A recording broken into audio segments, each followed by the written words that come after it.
Chapter 41. When 2 full years had passed, Pharaoh had a dream.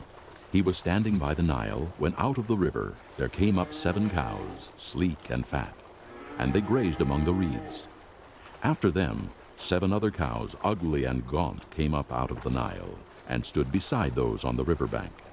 And the cows that were ugly and gaunt ate up the 7 sleek fat cows. Then Pharaoh woke up. He fell asleep again and had a second dream. 7 heads of grain, healthy and good, were growing on a single stalk. After them 7 other heads of grain sprouted, thin and scorched by the east wind. The thin heads of grain swallowed up the 7 healthy full heads. Then Pharaoh woke up. It had been a dream. In the morning his mind was troubled, so he sent for all the magicians and wise men of Egypt. Pharaoh told them his dreams, but no one could interpret them for him. Then the chief cupbearer said to Pharaoh, "Today I am reminded of my shortcomings. Pharaoh was once angry with his servants, and he imprisoned me and the chief baker in the house of the captain of the guard. Each of us had a dream the same night, and each dream had a meaning of its own. Now a young Hebrew was there with us, a servant of the captain of the guard. We told him our dreams, and he interpreted them for us, giving each man the interpretation of his dream. And things turned out exactly as he interpreted them to us.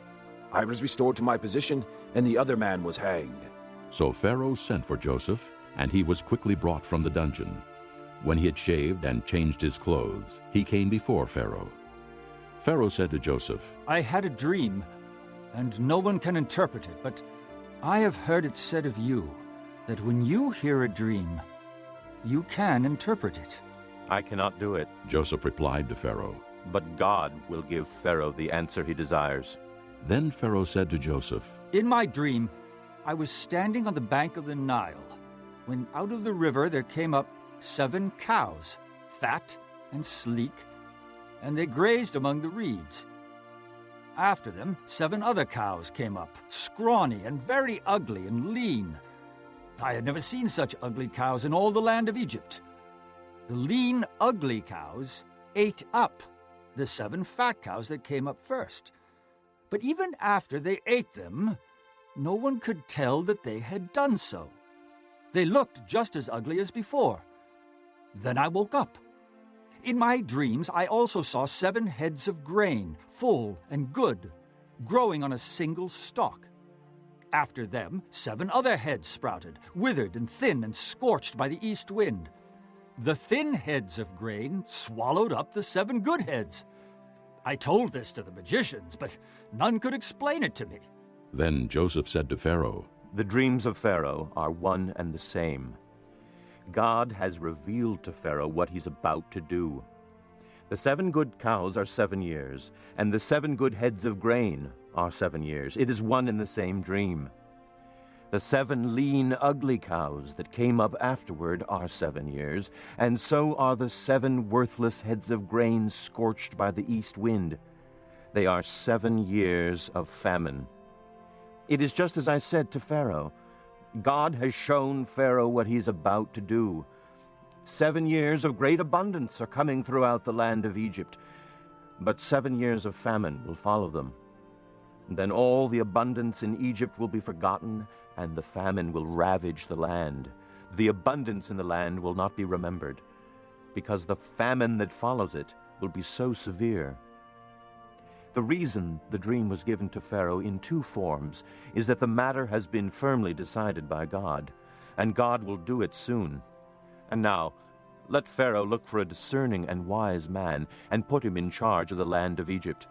Let Pharaoh appoint commissioners over the land to take 1/5 of the harvest of Egypt during the 7 years of abundance. They should collect all the food of these good years that are coming and store up the grain under the authority of Pharaoh to be kept in the cities for food. This food should be held in reserve for the country to be used during the 7 years of famine that will come upon Egypt, so that the country may not be ruined by the famine." The plan seemed good to Pharaoh and to all his officials. So Pharaoh asked them, "Can we find anyone like this man, one in whom is the Spirit of God?"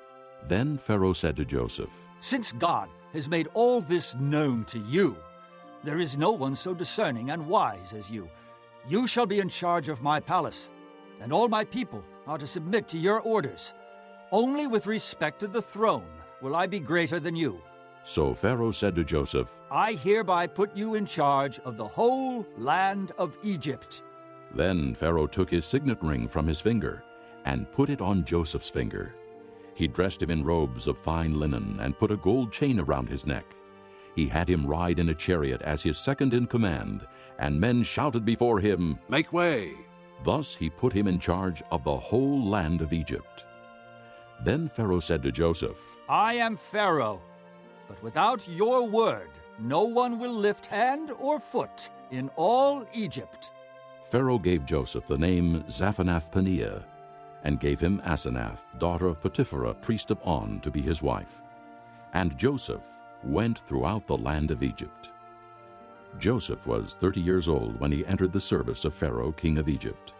And Joseph went out from Pharaoh's presence and traveled throughout Egypt. During the 7 years of abundance, the land produced plentifully. Joseph collected all the food produced in those 7 years of abundance in Egypt and stored it in the cities. In each city, he put the food grown in the fields surrounding it. Joseph stored up huge quantities of grain, like the sand of the sea. It was so much that he stopped keeping records because it was beyond measure. Before the years of famine came, 2 sons were born to Joseph by Asenath, daughter of Potipherah, priest of On. Joseph named his firstborn Manasseh and said, It is because God has made me forget all my trouble and all my father's household. The second son he named Ephraim and said, It is because God has made me fruitful in the land of my suffering. The 7 years of abundance in Egypt came to an end, and the 7 years of famine began, just as Joseph had said.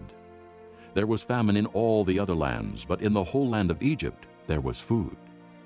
When all Egypt began to feel the famine, the people cried to Pharaoh for food. Then Pharaoh told all the Egyptians, Go to Joseph and do what he tells you. When the famine had spread over the whole country, Joseph opened the storehouses and sold grain to the Egyptians, for the famine was severe throughout Egypt. And all the countries came to Egypt to buy grain from Joseph, because the famine was severe in all the world.